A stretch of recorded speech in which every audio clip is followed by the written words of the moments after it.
નમસ્કાર મિત્રો આજની વિડીયોમાં વાત કરીશું દેશ અને દુનિયાના સુપરફાસ્ટ સમાચારની। સૌપ્રથમ વાત કરીએ તો રામ ભક્તનો જીવન ટૂંકાવવાનો પ્રયાસ।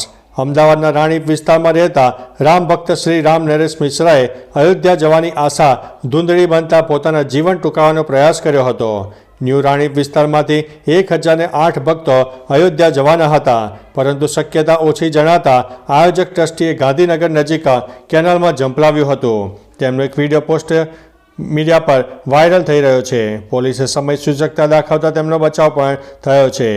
અન્ય મહત્વના સમાચારની વાત કરીએ તો યુક્રેનમાં ભારતીય તોપના ગોળાનો દાવો।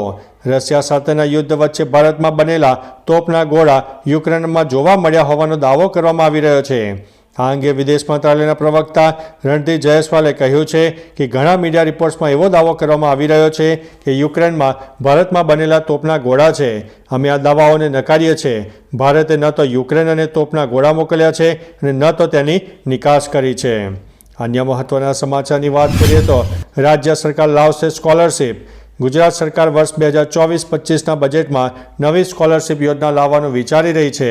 ધોરણ 10 બાદ રાજ્યના વિદ્યાર્થીઓ વધુને વધુ પ્રમાણમાં વિજ્ઞાન પ્રવાહમાં દાખલ થાય તે માટે સ્કોલરશિપની જાહેરાત થઈ શકે છે।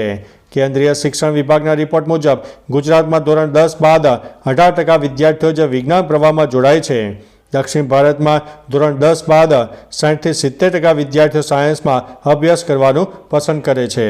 તો ચાલો મિત્રો, ફરીથી દેશ અને દુનિયાના સુપરફાસ્ટ સમાચાર લઈને મળતા રહીશો।